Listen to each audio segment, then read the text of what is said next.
this supportive vision style jungler, and Smithy really fills that role. I feel like he's being undervalued as far as the aggressive early ganks that he's pulling off. And people are kind of falling too much into that story of, oh yeah, Dardoch was the aggressive one and Smithy's the passive one, and they traded him, and that, the style works out better. Smithy is actually, he's been playing Lee Sin, he's been playing Elise, he's been ganking, getting his lanes going. Po Belter's been really successful working off of that. So I think that the early aggression is kind of something that people have been undervaluing a bit for that team. We'll see if that does come through. Obviously, Elise has been second most banned jungler of all. Zach pretty much perma banned, and not going to change here. Yeah, not going to see any deviations from that standard path so far. Taliyah, Zyra, and Shen also all removed, so some of that global presence from Taliyah and Shen taken out, as well as the powerful lane potential from the Zyra. Yeah, I'm a little sad for Envy to see that, Taliyah banned, because as I was talking about, I thought that was a good one for Pyrian, but obviously Immortals have done their homework, and they're going to ban that away. First pick Galio has been extremely common.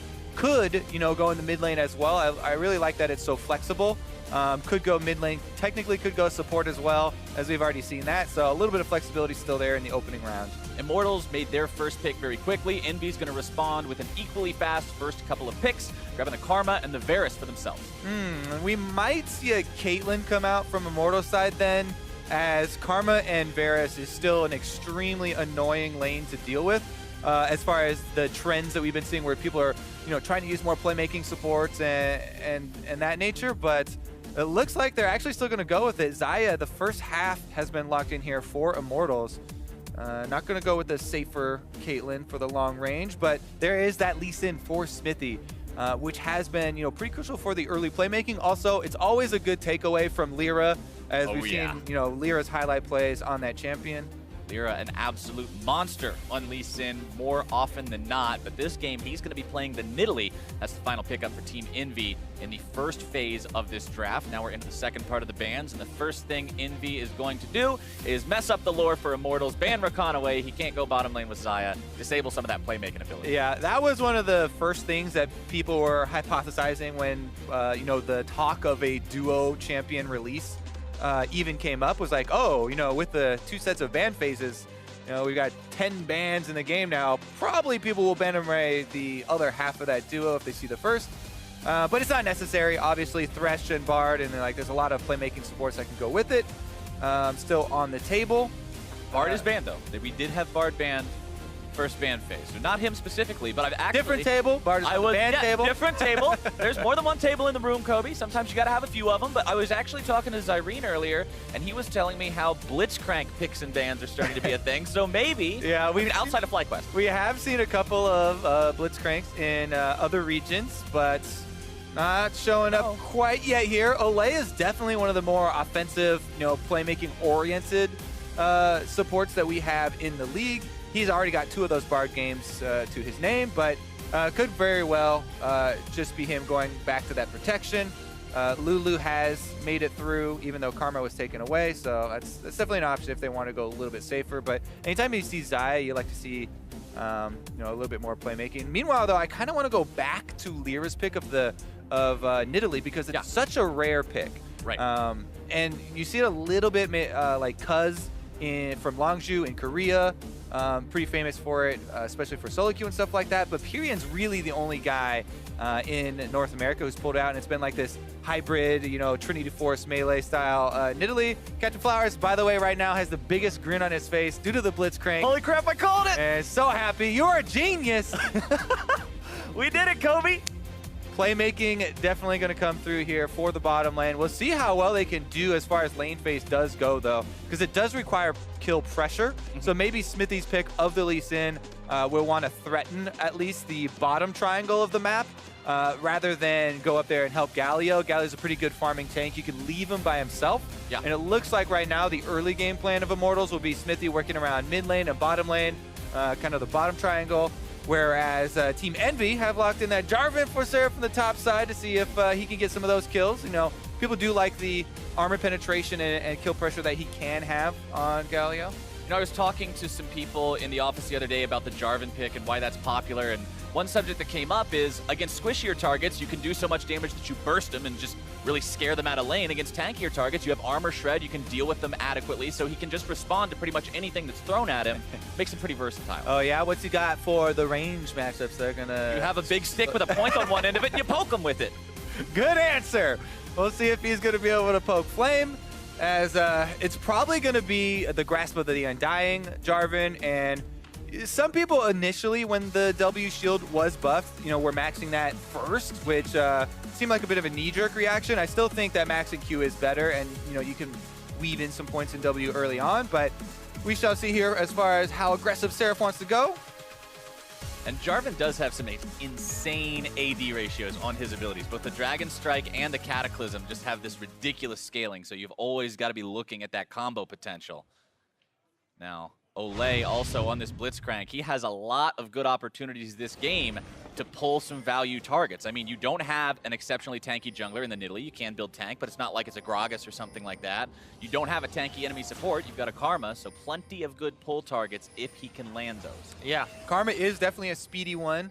A little bit difficult sometimes to grab, but as you said, if you can land those, support's running Ignite pretty much permanently now, unless there's some really threatening assassin on the enemy team after the nerfs to exhaust. So kill pressure is up in the bottom lane, not just due to the supports that are being played, but also the summoner spells that have shifted more towards Ignites. And we're seeing the invades. These are nothing to get super excited about. The Raptor vision, though, is pretty much what we see almost every single game. It looks like Smithy and Flame might actually want a little bit more than the ordinary ward. Yeah, the Raptor start has just become so much ingrained as the best way to start right now that keeping an eye on your opponents at that has just become pretty much the standard. Right? Yeah, and especially with Nidalee too, you want extra time because Nidalee still has the trap setup that you want to get done for her early clears. And they were not able to delay too many of those. Lyra should be fine as far as his Raptor stat right now. I believe he's got his 4. Yep, you just want to get those 4 down, and then he'll pop the next one onto the main. Raptor, looks like since he's up there, though, Envy's bottom lane might look for a little bit of early harassment. There you go.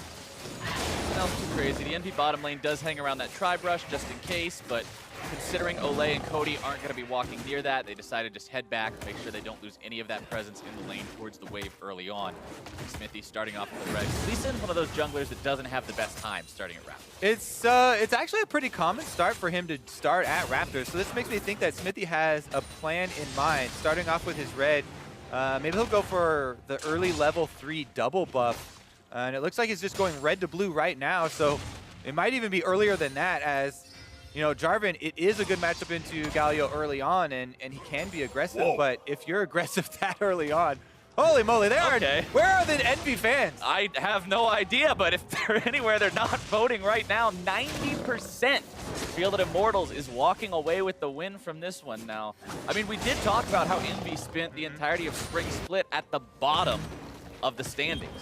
So they have sort of a lot to prove to show that they are a competitive team. Plus, there's a lot of hype being generated around, Immortals after the trade. With Smithy on top of Pobelter now, they are now fielding, those 2 CLG members that did win a championship. Pobelter going to be able to walk away from the Mantra Q there. Level 2 Karma gank. You don't normally expect that one, but it doesn't do a whole lot of damage to Pobelter. And I was about to say, it's one thing to go for a roaming gank if you pushed out and went for a back, but top lane... turret dive! First blood over to Immortals. Smithy, that pathing you were talking about. Again, Smithy. Oh, here we go, the pull. Oh, meanwhile, bottom side, Ignite onto Hawkwo. They're forcing him to run away. Olay flashing after. The root going to be coming down. The auto attack's flying out. The heal is popped. Can they get him? Not quite yet.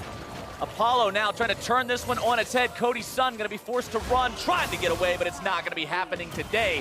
Hawkwo and Apollo now seeing if they can make it too. And Apollo steps right in front of that pull. Olay trying to get himself away, but Immortals oversteps their boundaries and are punished by the Envy bottom. Oh, so much action, and the Envy bottom lane just relies on the kiting strength right there. Apollo and Hawkwo able to dish it out as they're running away. All the damage they focus onto Cody's son because Blitzcrank's threat is not big after his pull is down. So they immediately focus on the AD carry to take away the only threat that was there. That flash from Seraph was Question mark ping worthy. That's Maybe he was thinking the Q was already coming out and he was going to flash the Sonic Wave? I always try and look from their perspective and try to figure out what the plan was there, Right, but I cannot see that one. No. As he flashed from one side of the taunt into the other side of the taunt.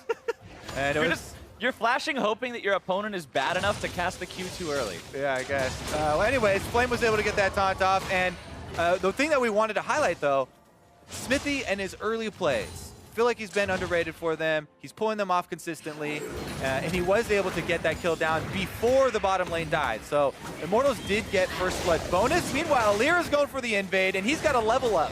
Lyra is on the prowl. This Nidalee double buffed up, very strong.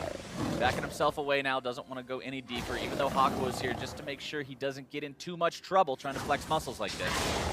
Yeah, it's going to continue on with his counter jungle, though. Nidalee with the level lead here. Very, very threatening. Huge amount of chase potential there. And look at the wards. They're just lighting up the Immortals red quadrant jungle here. So Smithy, anytime he visits that bottom triangle, as we were kind of predicting was their opening game plan, it's going to be telegraphed. So I like EnVy kind of cutting that off. And now they're going for a little bit more in the bottom lane. See if they might be able to find Cody, but instead a downtown pull into the root. Olay makes it a 1-for-1. And he does go down, but he increases his hook accuracy right there. And I feel like that was worth it. Blitzcrank grabs himself a kill. Unlucky, people sometimes say these things, but Seraph is going to be able to, delay his death. Yeah, just a little bit. Smithy, very nice display of patience there, holding that resonating strike until Seraph pops the flag and drag. Yeah, I really do like that adaptation, though. Smithy, he gets chased out of his bottom quadrant, so he immediately goes back to his strong side and just picks on Seraph. Meanwhile, this is what happened down bottom. Obviously, Olay was able to get his hook. And the bad thing here for the bottom lane is that the wave was pushing away from their turret at that time. So while it is a 1-for-1 trade, it means that there are no more CS coming through for the AD carry, and you can start to see, Cody's son is feeling that discrepancy a little bit. Meanwhile, top lane, and Smithy's focus up there, just camping that top lane, making Seraph pay for everything he said about North American solo queue, has resulted in their first turret. Getting vengeance for fast comments. Immortals taking that first turret down means they're up about 1,000 gold here, slightly before the 7-minute mark, but we're actually having a pretty bloody game so far. Both sides having 3 kills each at 6 minutes into the match. Both sides trying to be as proactive as possible, not willing to just sit back and let this game happen. And you mentioned how EnVy's thing was always they played a good early game. It just fell apart in the mid game. And Immortals, even in week number 1, in their victory over TSM, which no one expected, with TSM coming back, having double lift in the roster again, a lot of people were seeing that as a #1 team. Then Immortals takes them down.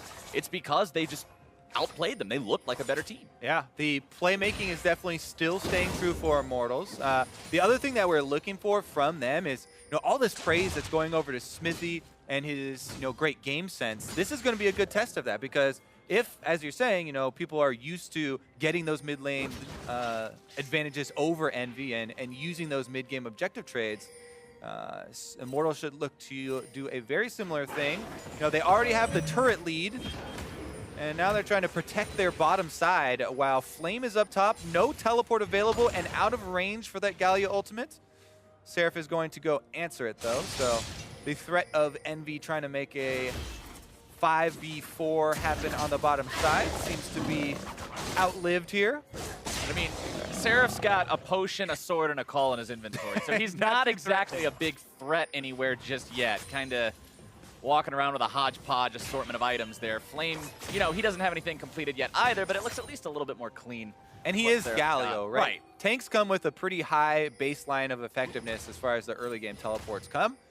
And now he's even got room to roam here, clearing out some wards. Anytime he does roam halfway down this jungle, by the way, red buff is in range of Galio ulting to the mid lane at least. So you always have to keep your mind on that. And again, if you're focusing top side, you want to use that side to pick out a little bit of the jungle resources.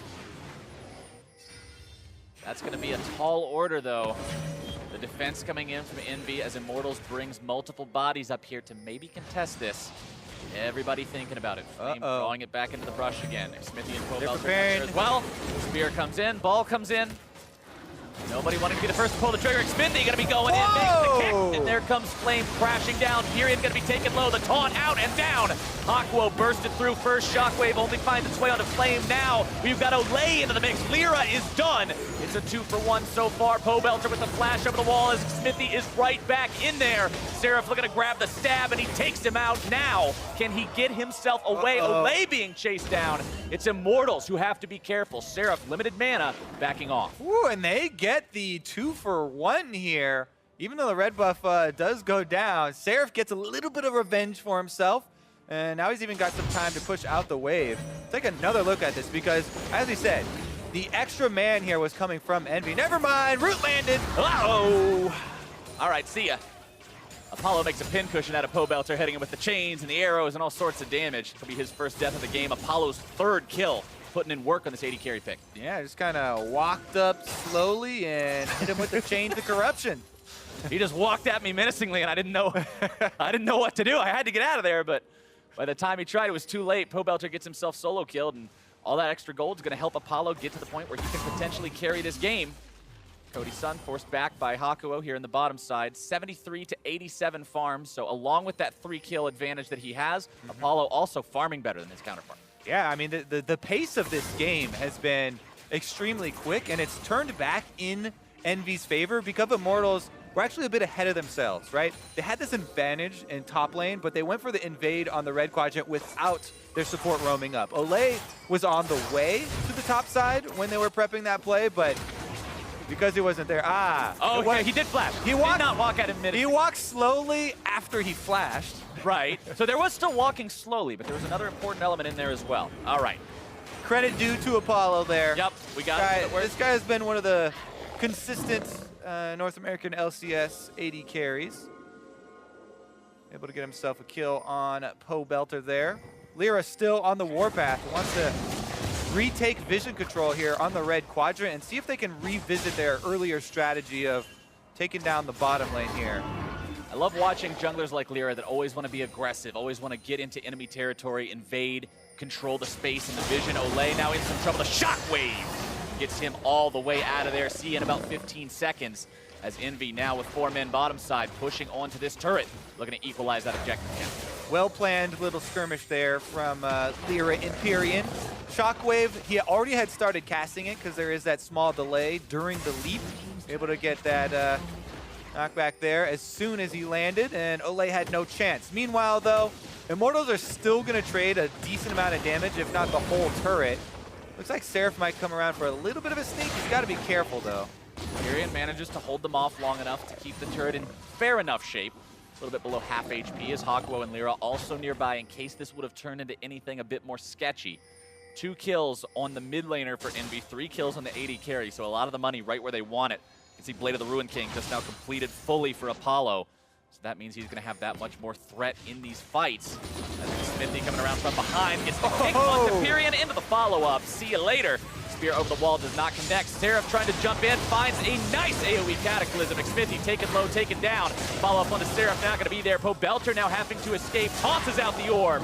But he is cut down by Lyra. Lyra comes in to clean up here for Team Envy, and we're right back at it. Again, kills is being traded over. A little bit extra turret damage there on the exit, but now Codyson and Olay are sitting on wards, so I doubt they'll be able to pull off the surprise.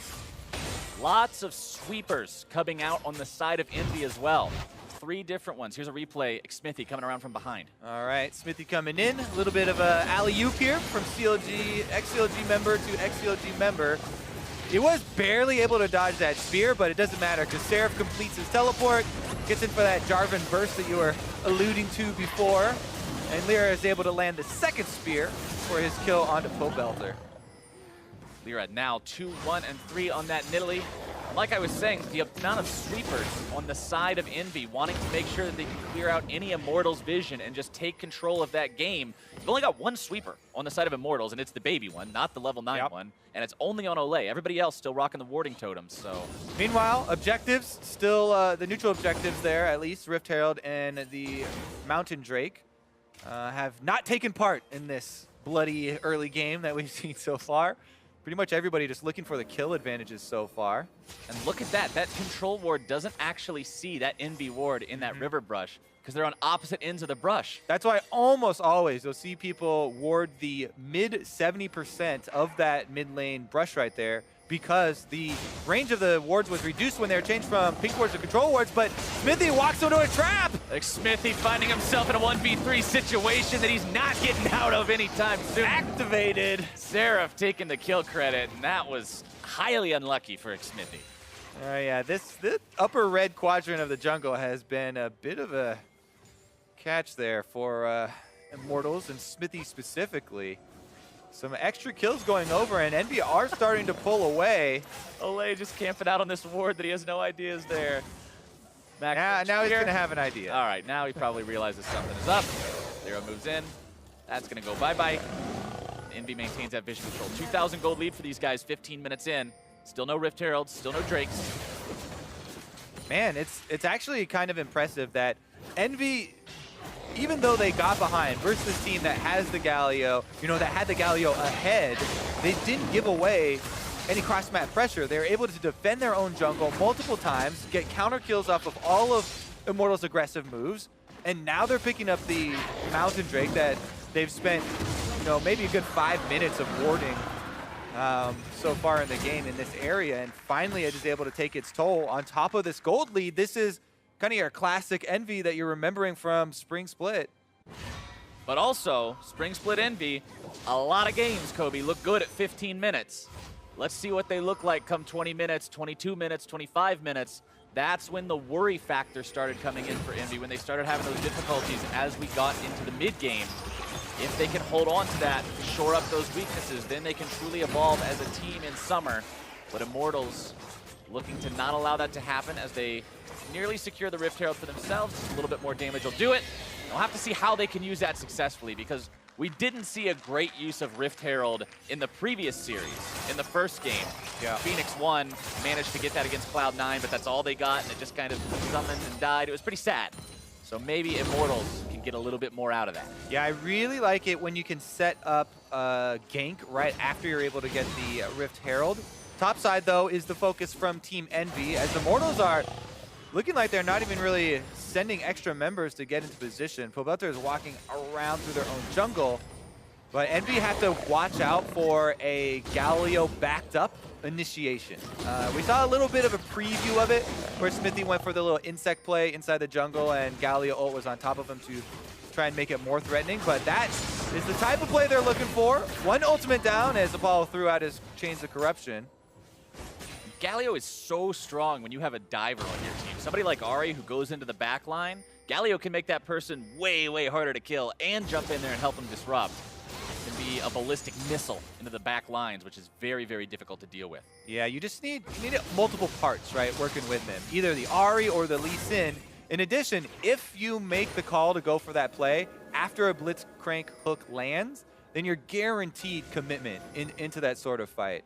And that's the sort of thing that Immortals are looking for. They're trying to get vision right now to get that play off of the ground. Both top laners do have their teleports, though, and Seraph has caught up quite well, as we were saying. Black Cleaver's completed, so that gives him that armor shred at least that you're looking for, and he still definitely does threaten the back line. Yep, Black Cleaver with the Tiamat, pretty standard bruiser stuff in the top lane to start off with. Probably going to see that Tiamat completed into a Titanic Hydra before too long. Means he'll be tanky enough to survive a little while in the team fights while also still dealing plenty of that damage. Pobelter pushing down the top side, 170 farm and a kill on this Ahri. Morello Namicon completed as the first item. See the Aether Wisp in the inventory. This would be a prime opportunity to start the Rift Herald up at a secondary turret, because you don't want to waste it on one that's very low like that. Rift Herald damages himself when he goes for a charge, so you don't want to lose health going for a low turret that you can finish off by your own hands, unless you're one of those hands-off people, too good to take down the turret. Take care of it, yeah. You got people for that sort of thing. Rift Herald is the turret-killing butler. Seraph, though, down on the bottom side, taking a little bit of a hit. Yeah, Flame took some damage back as well, but Seraph doesn't really have anything to resist Flame's damage. I mean, there's no magic resistance on this guy, so even if he is shredding through some of the armor of Flame, Flame's still going to have more armor than Seraph will MR, so not the best trades to take. Not as bad as they were, still favoring Flame. Oh. Apollo finds himself found out by Pobelter, trying to flash away, outplay the charm, the damage comes through. Apollo makes the outplay. And he flashed away after the auto attack was already in the air. Second time that Apollo takes down Pobelter 1 versus 1. I mean, we talk about him being kind of this consistent North American LCS AD carry, but he is the carry here for Envy right now, creating solo plays as Varus. Also going to be their team fight damage source later on. Let's look at how the bottom half of the map play went off, though. Olay flash closer to the knockup. That feels bad, trying to flash away from him, but you still get thrown up into the air. Can't flash into a line on top of his body. Oh, you gotta try to flash away from that incoming line. It didn't work out well for Olay. That's his 4th death this game on the Blitzcrank. That pick not paying dividends so far. The Rift Herald now summoned, likely just because he was about to time out, so they're gonna drop him. Where the heck did he go? Okay, they dropped him off in the woods. He meandered his way down to bottom lane. Slow, working on minions first. All right, they're going to have him collide into that turret after a while. Yeah, so what they want to do is now that they summon him on the bottom side, make a play on the top side of the map. So they at least want to pull Team Envy apart and make them decide, you know, are they going to answer this 5v5 or are they going to actually have someone go clean the Rift Herald? All right, good pull, but sadly no follow-up. As of right now, they've decided to send Purian to go deal with that Rift Herald. So everybody else is on wave clear duty, and it's actually not that bad of an issue unless someone else does get pulled by the Blitzcrank. Immortals still looking for something here. Lyra trying to clear out some of that vision, use those sweepers we talked about earlier. Hakuo hanging around to shield anybody that might get pulled. Rift Herald is still healthy, so they could actually go protect him. Slow pushed it all the way up, and Cody's son is going to try and ensure that Rift Herald is able to get her work done. Here comes the suicide charge. Damn, that does a lot of damage. Uh-oh. In some trouble, though. Smithy trying to come around from behind. Instead, he's going to be stopped. Lyra and Purian now looking to collapse, punish this a little bit. The damage comes through. Seraph's able to make the dunk, and now can they find even more? I think they might. Seraph going to be taunted up, locked down, Virgin Glow, but instead it's Immortals, whose health bars rapidly find themselves deleted off the face of the earth, and it's 4-0. Team Envy coming out with a big win in that fight. And because they killed 4 members, that's a pretty easy Baron call for them as well. Apollo is just cleaning house on this Varus. Smithy went for another aggressive play here, but because so many mid laners are picking up early Banshee's Veil now, since it's a low-cost spell shield, really important for that mid lane. Purian, even though he's extended, not only does he survive the bottom lane play, they turn it around and they reap the rewards. That reward is Baron Nashor himself, 22 minutes into the game. I said we had to check back with Envy once we got past 20 minutes, see what they were doing, and they look fantastic right now, Kobe. Stealing away the enemy blue buff as well. Getting that on Lyra means along with the Baron up push, you're going to have infinite spheres coming at you. Things are dire for Immortals. Definitely true, and a lot of it has come from Envy actually punishing Smithy's aggression. So maybe you need to temper that a little bit. Here's this play that he's going for. He tries to take off the spell shield, and then he was going to go for a flash kick, but it takes too long, and he took too much damage doing it, so he's pretty much dead at the very beginning of the fight. And from that point, 5v4 plus a bad situation, Apollo just gets the rain down damage from the other side of this wall. Huge combo from Envy. Seraph doesn't even end up going down, being the point man there. So Envy, very clean counter initiation and a huge punish again onto Immortals. They really can't afford any more of those. That was a very big swing. It might be past the point of no return right now when you're looking at a 6,000 gold difference 23 minutes in and your opponents has Baron on 5 members. Very, very difficult to deal with. But now we've got to keep eyes on Envy and see what exactly they do with the remaining 2 minutes or so of Baron. You want to see that translated into objectives, translated into something more. Because usually, unless you're trying to bash your heads into that inhibitor wall, if there are outer turrets or even tier 2 turrets standing, you can take them off pretty easily. Oh, Apollo nailed him! Onto Pobelter again. Hakuo staying in range to get the root. Apollo, one more attack will do it. He doesn't find that kill, but he has got Pobelter's number this game. Apollo is a benevolent god, lets him go, but now he gets kicked in! Now he's knocked back into enemy hands, shut down by Olay. The rest of Envy having to retreat here. as Immortals will hold the line. That flash is barely not on cooldown there for Apollo. A few more seconds he would have needed, and Smithy does find his target this time around, getting them the kill. They still lost the turret, though. Yeah, they do lose the turret. They don't completely hold the line. They don't get their base destroyed, but they do lose objectives to their opponents despite grabbing a kill. Not the best trade for Immortals. Take out the enemy AD carry, lose two turrets. Now Lyra looking to finish what was started earlier. Another spear coming out. Good accuracy there. The charm, though. Outplayed. Pobelter with the shutdown. This game has had a lot of those hilarious little interactions. Here we go again, though. Smithy aggressive. Smithy just does not have an off switch. The guy is always looking to go in. And Olay finding yet another pull, weaves through the minions. That will shut down Hakuo, as now Seraph has to find a way out of this one. Looks like he will. Flag and drag over the wall gets him to safety. Whew, all right, take a little bit of breather there. And we still have a large amount of gold to go purchase some items with right now. So even though it's super hectic, that Baron power play actually still reaping rewards, as another turret will go down. And they get even more gold off of that earlier play. So Immortals, even though there's still signs of life, and it looks like, oh, they're still fighting back, and there's a lot of, action, it's getting pretty rough, as you were talking about before. Hey, let's take a look at these spears. As Pobelter, he does get hit by this one, but he saves his charm right there. Oh my goodness, after Lyra flashed. And that's something that you can't charm that after he flashed. He had the charm animation beginning, and Lyra flashed right into it. Yeah. So tough break there from Pobelter, landing that exactly where he needed to land it to make the outplay. Now 2 and 3 instead of the 1 and 4 he would have been if Lyra was able to make that dive happen. Luden's Echo also means he has that much more movement speed and burst power when he does get into these fights. So if he can find himself one good team fight, he could become a huge threat very quickly. Could be. Pobelter definitely looking for some pickoffs here, and Immortals are setting up a little bit of fog of war for themselves. Control wards and sweepers are coming out. They're trying to open up a space for a possible, pickoff and kill for the assassin. Doesn't look like EnVy will be lured into it, as maybe it is a Seraph target here. Pobelter coming around bottom side, looking for Seraph. Olay as well. Seraph, remember, magic resistance, still none in his arsenal. Charm hits him, but now the rest of EnVy has made their way down to the fight. Immortals being cautious about this, not wanting to chase down the one tanky person on EnVy, instead opting to back away as EnVy moves themselves in towards that river. Yeah, definitely a good sign that you see a little bit of restraint there from Immortals, going all in on trying to pick off the tank while the rest of the team is trailing. Definitely backfire. It actually just likes some more time to farm anyway, so calming this game down a little bit would be decent for them.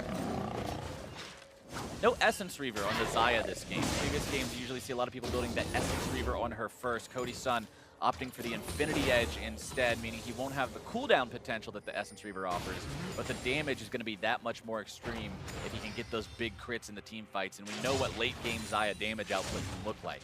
Plus, he really does have to worry about not only the mid laner, obviously, is, Orianna's always a threat, and Pyrian's doing decently well, but Pyrian on the Nidalee is definitely a threat, and he's looking to dive because he just finished his Zhonya's, and this is a full AP Nidalee.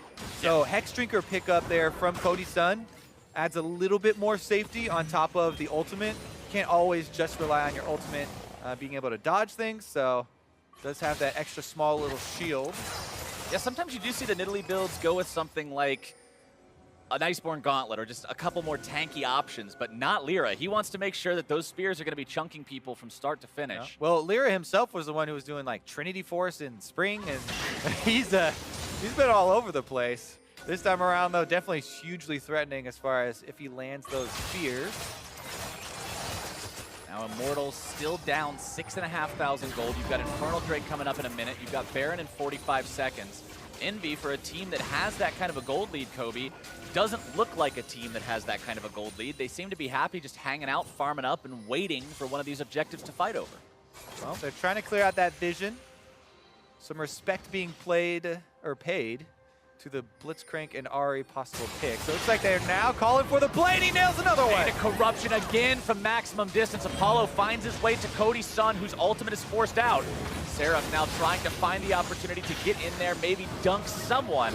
The charms and the disengage from Immortals will be enough to get them out of danger for now. But with Baron spawning in 10 seconds and Cody having no ultimate, this is a fight that EnVy may want to force. That was actually really good front lining from Flame there. You can see exactly what Seraph wants to go for is all-inning on the backline to get the combo with the Shockwave. He's mostly looking to deliver the ball there from period, but Flame cuts him off, gets the taunt, doesn't allow him to get anywhere near the backline so that EnVy can't pull off their little combo. I don't know. Everybody's really, really cautious right now, Kobe. It's just a dance back and forth. A couple steps into the wrong way from either side could be the start of this fight. Lyra showing his face, showing a spear. Not going to be doing anything else. Pobelter eats the first bit of damage. Piercing arrow finds its way into him, chunked down by about half. EnVy's not going to do anything more than that. Happy just backing out, using those shields from Karma to make sure that nobody's in explicit danger.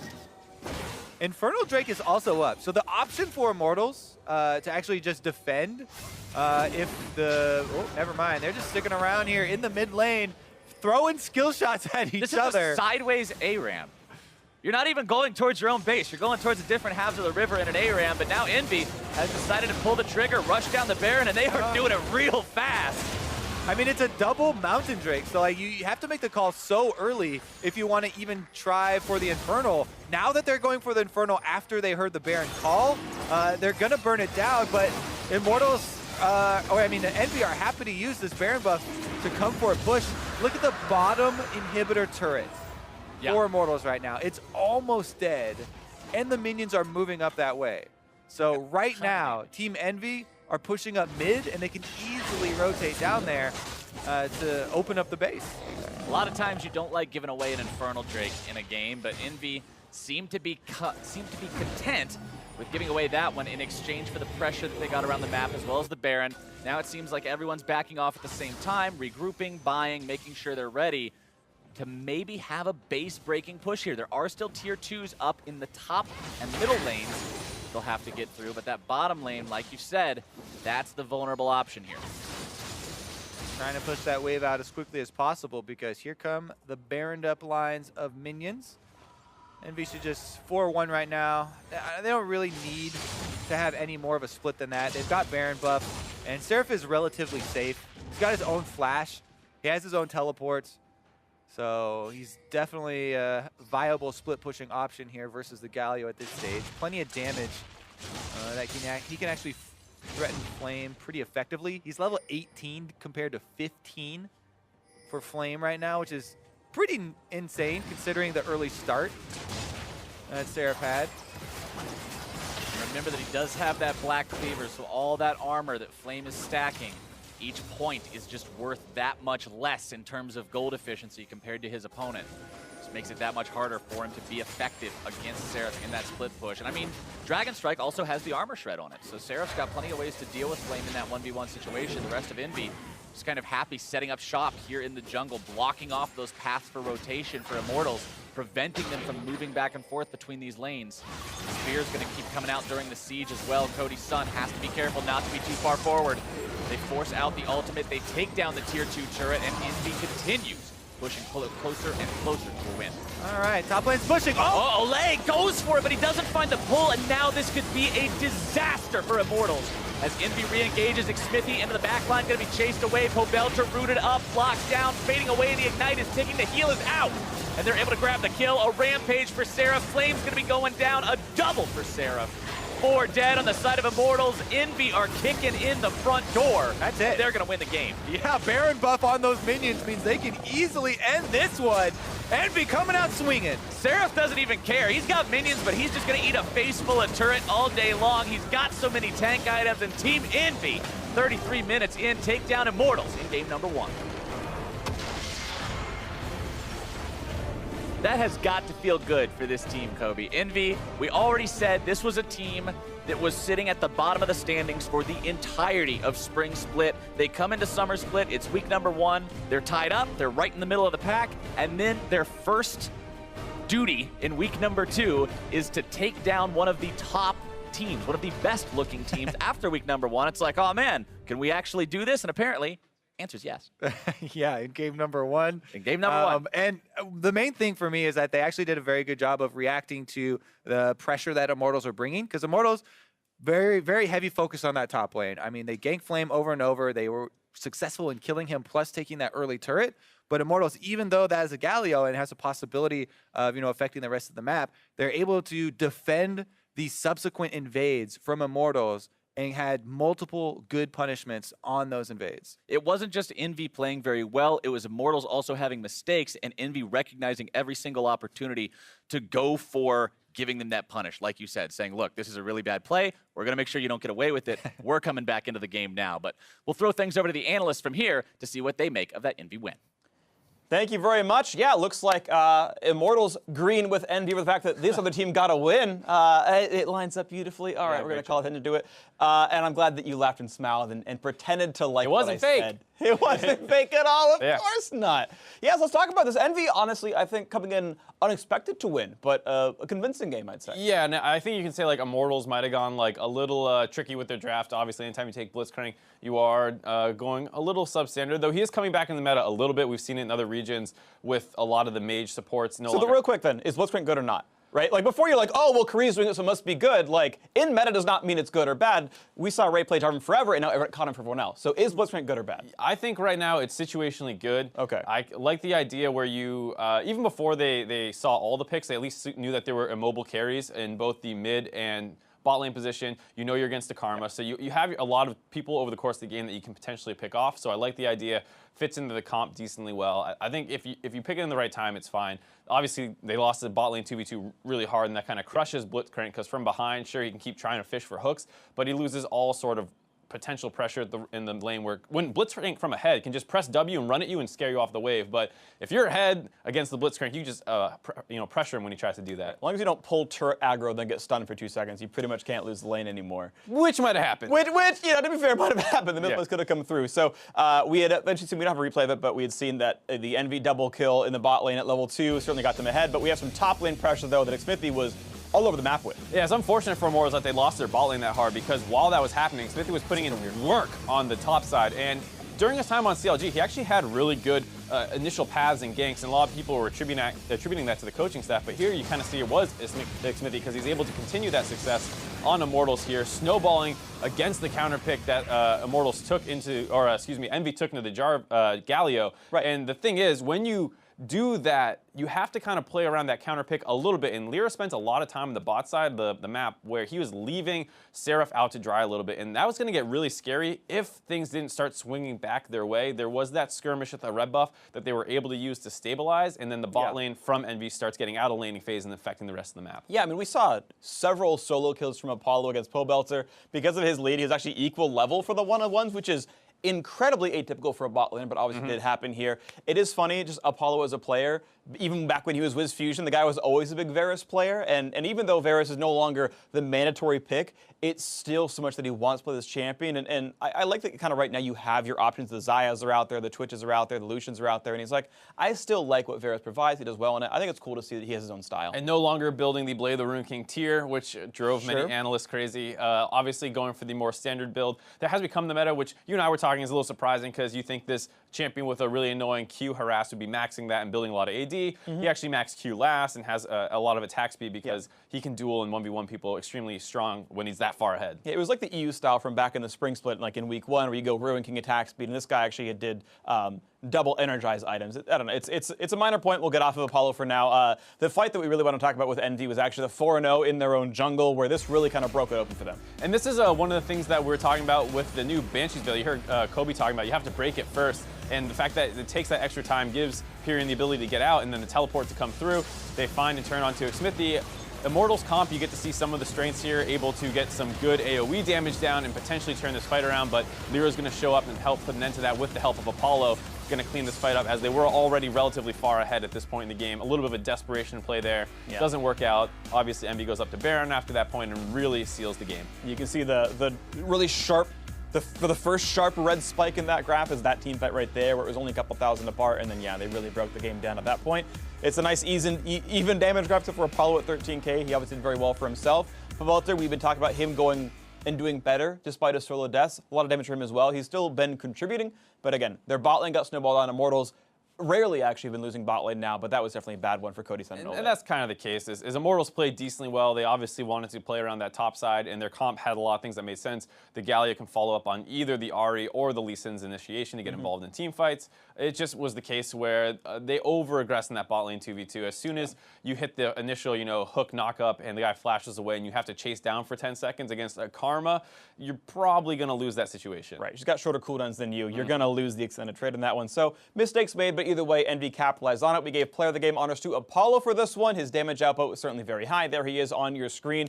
And I mean, it's just really awesome to see Team EnVy, who was in 10th place, one roster change, and they'd gotten a couple of good wins. Now they're up one game against a 2-0 team that we were kind of giving a nod for being a solid playoff team in Immortals, and EnVy continuing to rise. And that's the thing with EnVy, was that they had a ton of game 3s last season where they were so close to getting a number of wins, and it seems like all they really needed is that small upgrade in the mid lane position potentially to really put them over the edge. And even at the end of last season, Apollo was looking much better. He had some great games in the promotion tournament when they were defending their spot in the league. So he's kind of on the up and up. The whole team seems to be gelling better, and this could be one of those rosters that took a little bit longer than a single split to really figure out, but a lot of upside left. Certainly seems to be Empyrean staying in the roster so far. I haven't heard about any subs coming in for him as well, so he's making that work so far. Now we're going to see if Immortals can even up the score when they return in Game 2 versus Team EnVy. Stay right here. More NALCS after the break.